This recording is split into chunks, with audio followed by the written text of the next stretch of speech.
अरे नहीं नहीं नहीं नहीं हम लोग, अरे हम लोग फौज हैं, हम लोग बैठो बैठो, हम लोग फौज हैं, बैठो बैठो चलो। बच्चे को अरे कुछ, अरे हम लोग फौजी हैं, कुछ नहीं करेंगे, आपकी सेफ्टी के लिए आए हैं, आपकी सेफ्टी के लिए आए हैं, बैठो बैठो बैठो। क्या बोलते भेलपुरी खाली थी, मेरा पति साइड में था, एक इंसान है उसने उसको गोली मार दी। यहाँ पे उसने बोला कि ये शायद मुस्लिम नहीं है, उसने उसको गोली मार दी। नहीं नहीं नहीं, आप टेंशन मत लो, अब बेटा आप यहाँ पे रहो, हम साथ में।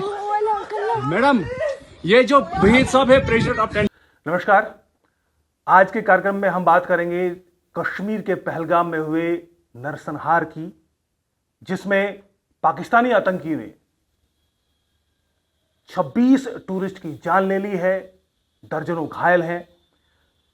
अब तक के इतिहास में जम्मू कश्मीर में इक्का दुक्का घटनाओं को छोड़ दें तो यह अब तक का शायद सबसे बड़ा आतंकी हमला है, जिसमें सीधे टूरिस्ट को निशाना बनाया गया है। पहली बार टूरिस्ट को निशाना बनाया गया है, और जो इसकी इंटेंसिटी है, जो इसके पीछे का संदेश है, शायद वो पुलवामा हमले से भी ज्यादा बड़ा है, ज्यादा गहरा है। आज इस विषय को पूरे तरीके से समझेंगे। अब मोदी सरकार के पास क्या ऑप्शन है कि फिर से इतना बड़ा हमला होता है, इसके बाद किस तरीके से न्याय मिलेगा जो विक्टिम है, और किस तरीके से जम्मू कश्मीर से जो आतंकवाद कहा गया कि कम हुआ, वो कितना कम हो पाया, और उसको कैसे जड़ से खत्म करें, और इसके आगे क्या ऑप्शन है, इस पर बात करने के लिए हमारे साथ हैं खास मेहमान डीके दुबे जी। सर, सीधा सवाल ये है, इसको मैं तो अपनी जितनी मेरा पत्रकारिता जीवन रहा है और जो मैंने जम्मू कश्मीर को समझा है, मुझे लग रहा है कि ये जितने हमले आज तक हुए हैं, ये उनमें सबसे बड़ा हमला माना जाना चाहिए।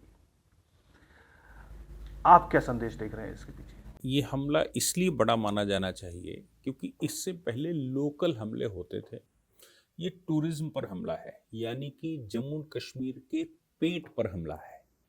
जम्मू कश्मीर की इंडस्ट्री या जम्मू कश्मीर का जनमानस टूरिज्म पर चलता है। मेजर उनके पास आमदनी का साधन टूरिज्म है, और टूरिज्म पर हमला जम्मू कश्मीर का लोकल निवासी चाहे कितना ही बड़ा वो आतंकी क्यों ना हो जाए, वो नहीं कर सकता। वो जो फ्रीडम स्ट्रगल की बात कही जाती थी, अलगाववाद की, कश्मीर के, ये इनमें से कुछ नहीं है। ये तो पाकिस्तान आर्मी चीफ ने अभी 15 दिन पहले एक बयान दिया था, 15 दिन हुए होंगे, 8 दिन हुए होंगे, एक बयान दिया था पाकिस्तान निर्माण को लेकर और हिंदुइज्म को लेकर। ये उसका रिपरकशन दिखाई दे रहा है, और उसका रिपरकशन दिखाई दे रहा है। इसका मतलब साफ है जब वो ये कहता है कि नहीं, हम कश्मीर नहीं छोड़ेंगे चाहे हमारे प्राण चले जाएं। उसकी ये प्रतिबद्धता या उसका ये अतिवादिता ये हमला करवा रही है। मतलब साफ है कि जम्मू कश्मीर जितना इंटीग्रेट होता जाएगा, क्योंकि टूरिज्म मतलब इंटीग्रेशन ऑफ जम्मू कश्मीर। दिमाग में किसी भी प्रकार का कोई भी प्रश्न है तो उन प्रश्नों का समाधान टूरिज्म में है, क्योंकि हिल स्टेशंस पर जितना टूरिज्म जाएगा उतना वहां के निवासियों के लिए अच्छा होता है, उनके निवासियों का भर पेट पलता है, बच्चे पढ़ते हैं। अब अगर लोकली वो प्रतिरोध खत्म हो जाएगा, जैसा दिख रहा है कि लोकल प्रतिरोध बिल्कुल खत्म हो गया है जम्मू कश्मीर से, और लोकल प्रतिरोध खत्म होने का मतलब बिल्कुल साफ है कि पाकिस्तान के लिए अब कभी ना होने वाला सपना हो जाएगा। कभी ना सोचने वाला सपना, होने वाला तो नहीं है, कभी ना सोचने वाला सपना हो जाएगा। और अगर कभी ना सोचने वाला सपना हो जाएगा तो क्यों ना टूरिज्म पर हमला किया जाए, ताकि इंटीग्रेशन का जो प्रोसेस है जम्मू कश्मीर के लोगों का रेस्ट ऑफ इंडिया के लोगों से, वो इंटीग्रेशन प्रोसेस खत्म हो, और दिमाग में ये बात जाए कि जब हम अलग हो जाएंगे तभी हमारा भला हो सकता है, अन्यथा हमारा भला नहीं हो सकता। ये विचार जब तक जम्मू कश्मीर के निवासियों में पनपेगा नहीं, तब तक पाकिस्तान का कोई मंसूबा काम नहीं कर सकता। इसलिए ये हुआ। दूसरा, मुझे लगता है कि इस हमले में एक इंटरनेशनल मैसेज है। अमेरिका के उपराष्ट्रपति भारत में हैं, भारत के प्रधानमंत्री विदेश में है, और विदेश में कहां? सऊदी अरब। सऊदी अरेबिया में। सऊदी अरेबिया का मतलब है कि इस्लामिक कंट्रियों का प्रतिनिधित्व करने वाला देश। और मजे की बात है कि वहां हज शुरू होने जा रहा है कुछ समय बाद। और दूसरी बड़ी बात है कि भारत के प्रधानमंत्रियों में बहुत लंबे समय के बाद पहला प्रधानमंत्री जो जेद्दा जा रहा है, मतलब उनकी रिलीजियस स्टेट पर जा रहा है। अब सऊदी अरेबिया प्रधानमंत्री जी को बिल्कुल वो पहनाने वाले थे भाई, उन्होंने सर्वोच्च नागरिक सम्मान पहले से दे रखा है और बड़े बड़े वो देने वाले हैं। और मजे की बात यह है कि प्रिंस सलमान तो वैसे ही मोदी जी के बहुत बड़े फैन हैं, यही कारण था। और हिंदुस्तान के फैन है। हिंदुस्तान का सिलेबस रामायण और महाभारत उन्होंने अपने विजन में डाला हुआ है, सिलेबस में डाला हुआ है, पढ़ना चाहिए भारत कैसा है। तो जब ये परिस्थिति है तो आप समझिए अमेरिका का उपराष्ट्रपति, मतलब अमेरिका के लिए बड़ी न्यूज बनी। प्रधानमंत्री सऊदी अरेबिया में, मतलब इस्लामिक जगत के लिए बहुत बड़ी न्यूज बनी। और इसके अतिरिक्त जो आगे से यात्रा शुरू होने वाली है अमरनाथ की अगले जुलाई महीने में शुरू पर तैयारी चल रही है। और खास तौर पर ये जो ट्रैक है, ये जो एरिया है, ये रूट वही रूट है जहां से शुरू होता है। हाँ। यहां पर हमले का मतलब, वो भी नाम पूछकर हमले का मतलब, कि अंतर्राष्ट्रीय मीडिया को बताना कि जम्मू और कश्मीर शांत नहीं है। जम्मू और कश्मीर में भारत सरकार की जो उपलब्धि है वो उपलब्धि है नहीं एक्चुअली। ये बता देना कि मोदी जी जिस बात का क्रेडिट ले रहे हैं वो क्रेडिट लेने लायक नहीं है एक्चुअली। ये वो मैसेज देने का प्रयास किया गया है। और नाम पूछकर हमले का मतलब है कि हमारा इस्लामिक जगत के लोगों से बैर नहीं है, हमारा बैर तो काफिरों से है। ये मैसेज है इसमें। और जम्मू कश्मीर के इंटीग्रेशन को बाधित करने का उद्देश्य है। इतना विचार केवल पाकिस्तान कर सकता है। पाकिस्तान का आर्मी चीफ जब ये कहता है कि हम हिंदुइज्म से अलग हैं, हम हिंदुओं के साथ नहीं रह सकते थे, इसलिए पाकिस्तान बना। जब वो कहता है कि मदीने के बाद प्रॉफिट ने मदीना बनाया था, मदीने के बाद दूसरा कंट्री बना है जो रिलीजियस आधार पर बना है, और हम हिंदुइज्म नहीं है, हम और कोई नहीं है, हम ये हैं और वो हैं, ये स्टेटमेंट आना ये सबको मिलाकर दे रहा है। ऐसा है कि ऐसा तो है नहीं कि पहला आर्मी चीफ है। हम तो पाकिस्तान की फितरत को समझते हैं, जानते हैं। समझ में ये भी आता है कि टेररिज्म कंपैरेटिवली 2019 के बाद कम हुआ है, लेकिन कम नहीं हुआ ये भी कह सकते हैं कि वो स्लीपर सेल की तरह के रूप में भी काम कर रहा है। एक पुलवामा हमला होता है, उसके बाद कहीं ऐसा तो नहीं कि हमने अपनी तैयारियों में इतनी कमी हो गई है। और सुरक्षा की एक चूक बड़ी बात है भाई, जहां पर जिस टूरिस्ट स्पॉट पर 1000-2000 लोग भी हैं, वहां पर सिक्योरिटी के क्या और अच्छे इंतजाम नहीं हो सकते? क्या इनपुट नहीं थे? पाकिस्तान को ने जो करना है वो तो अपना धर्म निभा रहा है। क्या भारत की सिक्योरिटी एजेंसी धर्म निभा रही है? बिल्कुल कहा जा सकता है। ये इसमें कोई शक नहीं है कि इस बात के इल्ज़ाम लगाना या प्रश्न उठाया जा सकता है कि मिस सिक्योरिटी का क्या इंतज़ाम था। अब इसको दूसरे तरह से भी समझना चाहिए। इस तरह की कोई वारदात जब तक जम्मू कश्मीर में राष्ट्रपति शासन रहा तब तक नहीं होती, और जैसे ही वहां सरकार बनती है, वो सुप्रीम कोर्ट ने कहा जल्दी बनाना है, भारत सरकार की प्रतिबद्धता थी कि भाई हम डेमोक्रेसी हैं, हम कोई वो नहीं हैं, तो ऐसी परिस्थिति में सरकार बनी वहां, और सरकार बनने के कुछ समय बाद ही इस तरह की घटनाएं शुरू हो जाती हैं। ये भी एक अतिवादियों का संदेश है या उनका हौसला की बात है कि उनको लगता है कि अब सरकार हमारे मातहत तो नहीं बैठ गई है, अब हमारे ऊपर वो वैसा खतरा नहीं है कि देखते ही गोली मारने का रहता था। आपको याद है कि जब राष्ट्रपति शासन लगा था तो जितनी फोटो वायरल हुई थी बंदूक के साथ, वो सारे गिराए गए थे, घटना हो या ना हो, क्योंकि जब सरकार को सूचना मिली कि ये व्यक्ति उफन सकता है, नाग अपना फन खोल सकता है, उससे पहले उन्होंने उसको खत्म किया था। लेकिन जब सरकार बनती है तो डेमोक्रेसी में उनके आका नए तैयार हो जाते हैं, नए पॉइंट ऑफ कॉन्फ्लिक्ट बन जाते हैं, और इस तरह की सिचुएशन बनती है तो ये घटनाएं होती हैं। क्या कर सकते थे बेहतर? नहीं कर सकने की तो बात सीधी सी है कि फोर्स के अलावा कोई अपने पास तरीका नहीं है। फोर्स ही ज़्यादा से ज़्यादा बिठाई जा सकती है, इंटेलिजेंस को ज़्यादा से ज़्यादा एक्टिव किया जा सकता है, और ये चूकें मानी जा सकती हैं और मानी जानी चाहिए कि ये चूक है कहीं ना कहीं। वो इंटेलिजेंस की फेलियर हो, वो जो आर्म फोर्सेस हैं उनकी फेलियर हो, जो एडमिनिस्ट्रेशन की फेलियर हो, लोकल एडमिनिस्ट्रेशन की फेलियर हो, लेकिन फेलियर तो है, इसमें तो कोई शक नहीं। लेकिन ये भी तय बात है कि स्लीपर सेल्स जो हैं वो स्लीप करती हैं, और जब उनके आका उनको आदेश देते हैं तो इस तरह की घटना करके वो फिर से वहीं पर छुप जाते हैं। बाहर से आया आतंकी नया पहले से आकर वहां रह रहा है तसल्ली से 5 साल से, वो उसको पकड़ना थोड़ा मुश्किल होता है। बाहर से आने वाले को एलिमिनेट करना बहुत आसान होता है, इसलिए इसमें समय भी लग रहा है।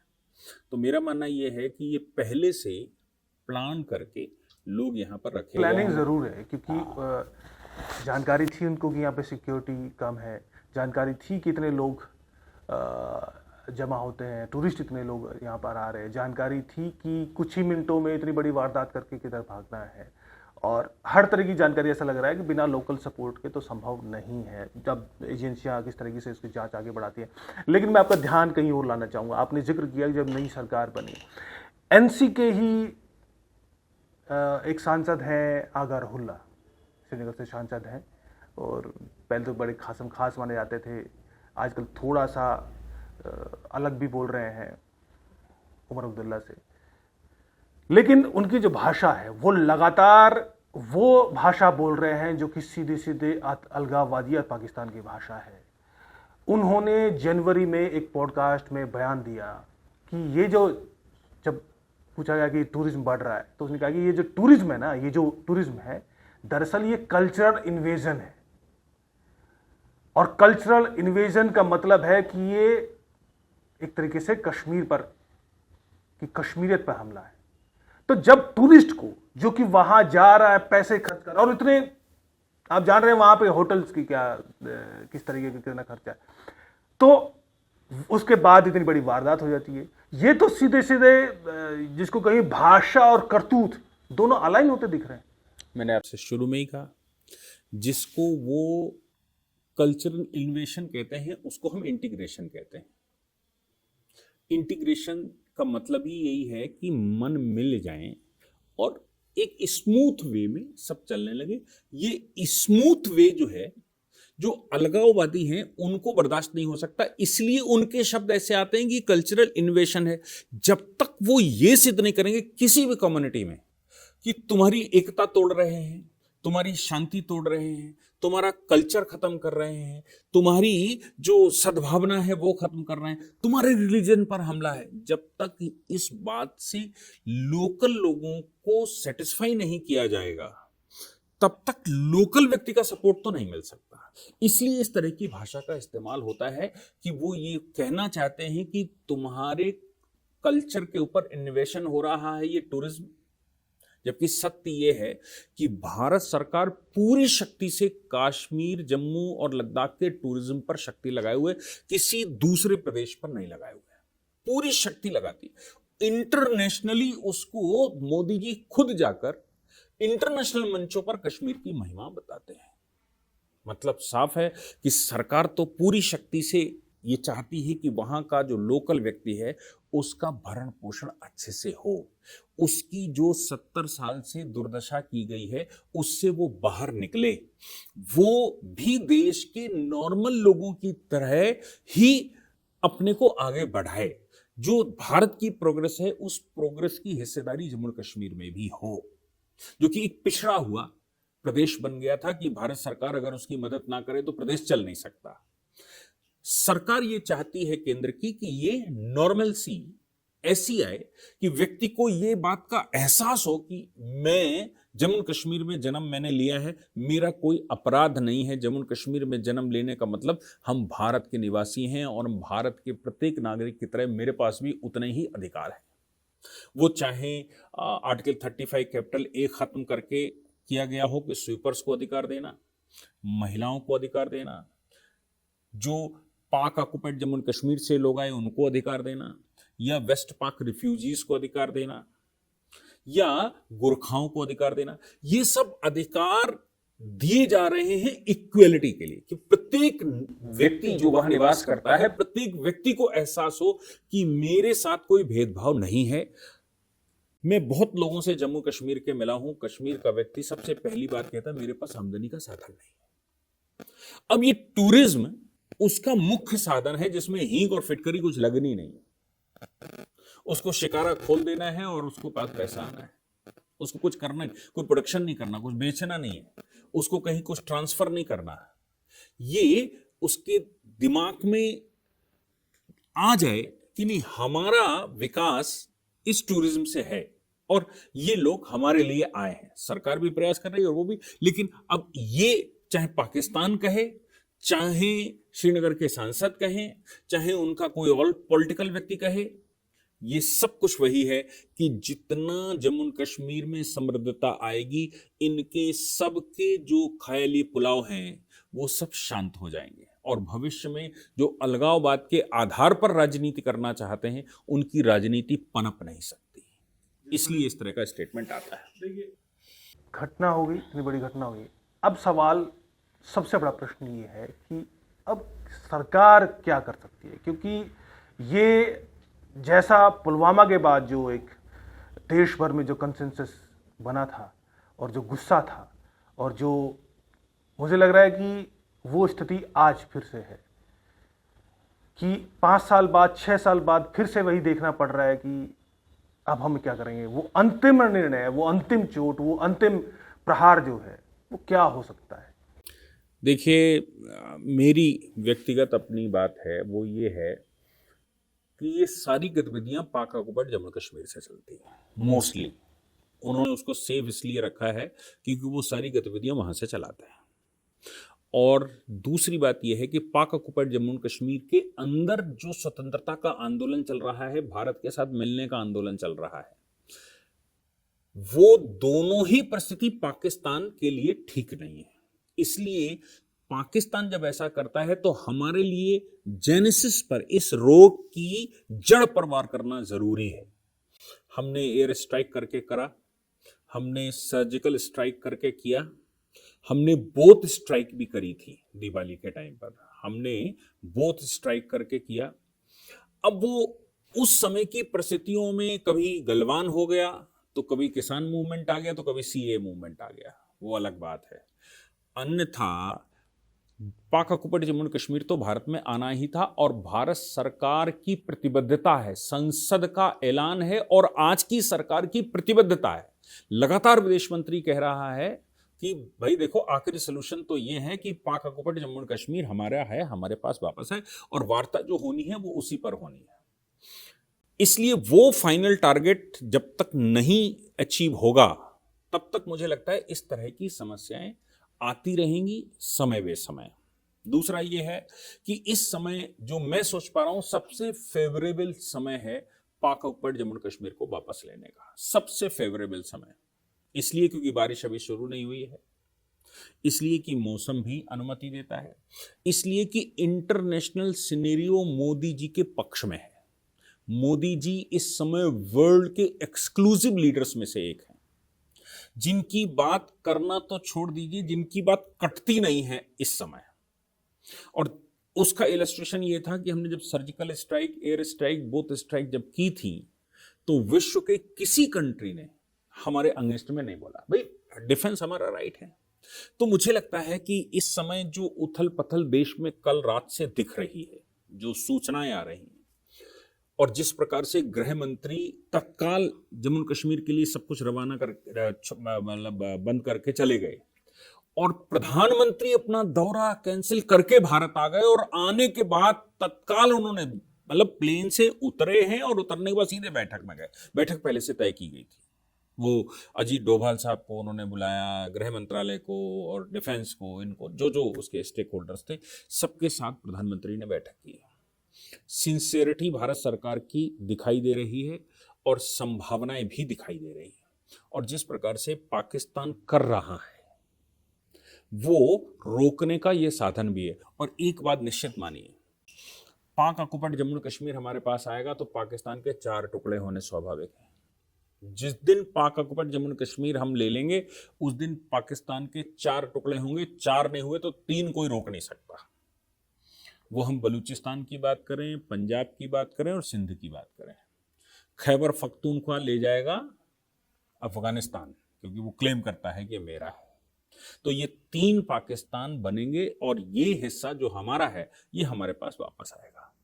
तो मुझे लगता है कि जिस दिन हम पाक ऑक्युपाइड जम्मू एंड कश्मीर को वापस ले पाएंगे उस दिन पाकिस्तान नाम के रोग को हम कम कर पाएंगे, खत्म तो नहीं कर पाएंगे। खत्म इसलिए नहीं कर पाएंगे क्योंकि वो पाकिस्तान बना ही हिंदुस्तान को फतेह करने के लिए। पाकिस्तान रिलीजियस आधार पर बना ही नहीं था। पाकिस्तान के बनने का कारण रिलीजन था ही नहीं। रिलीजन अगर बनने का कारण होता तो रिलीजियस डेमोग्राफी पूरी ट्रांसफर हुई होती, और अगर वो छुपे एजेंडे में भी इस्लामिक राष्ट्र बना तो बांग्लादेश अलग ना हुआ होता। बांग्लादेश अलग हुआ और वेस्ट पाकिस्तान अलग हुआ। ये सब बता रहा है कि वो सिर्फ और सिर्फ हिंदुस्तान को फतेह करना उनका ऑब्जेक्ट था। उस ऑब्जेक्ट के लिए वो लगातार काम कर रहे हैं।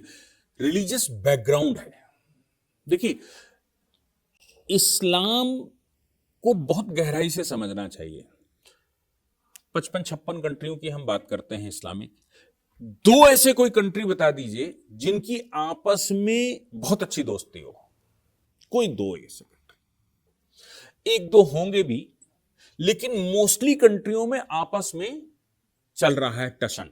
कहीं हौती तो कहीं हैती तो कहीं ये तो कहीं वो तो कहीं असली इस्लाम हम है तो कहीं जो 72 फिरकों के आधार पर बने हुए देश हैं। उसका कारण है कि मेरा इस्लाम सही है और आतंक इस्लाम का अंग बना दिया उसने, कि आतंक साधन है। वो कहते हैं नबी ने ऐसा कर दिया था, कि उन्होंने ऐसा कर दिया था, फलां ने हजरत ऐसे कर गए थे। वो कभी ये बताते ही नहीं कि वो प्रेम से भी कुछ कर गए थे। उनके यहां जब तकरीर शुरू होती तो वो सिर्फ गोली बंदूक और मारने तोड़ने की बात होती कि वो ये कर गए थे।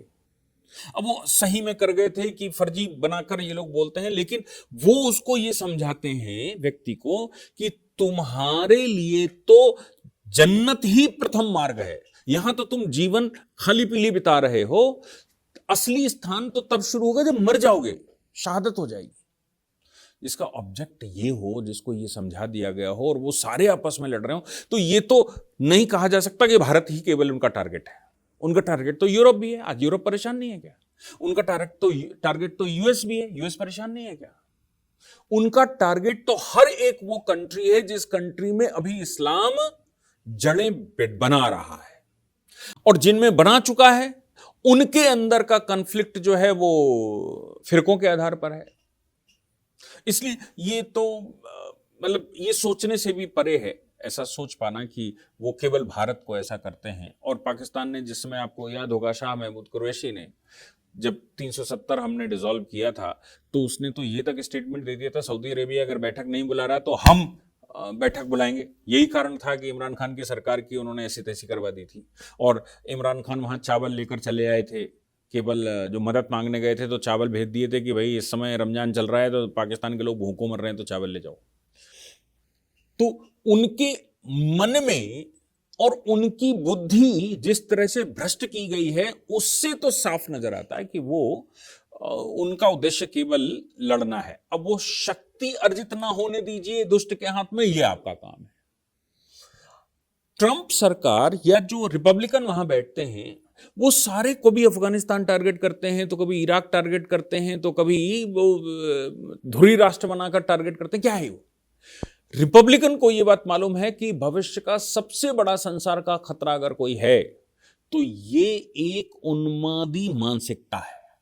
इस मानसिकता को बहरहाल निश्चित तौर पर अब समय है कि सरकार निर्णय ले, और ये ऐसा ना हो कि जैसे पुलवामा हुआ उसके बाद फिर से ये घटना हुई और अगले हो सकता है कि 5 साल थोड़ी शांति रहे, 5 साल बाद फिर से हो।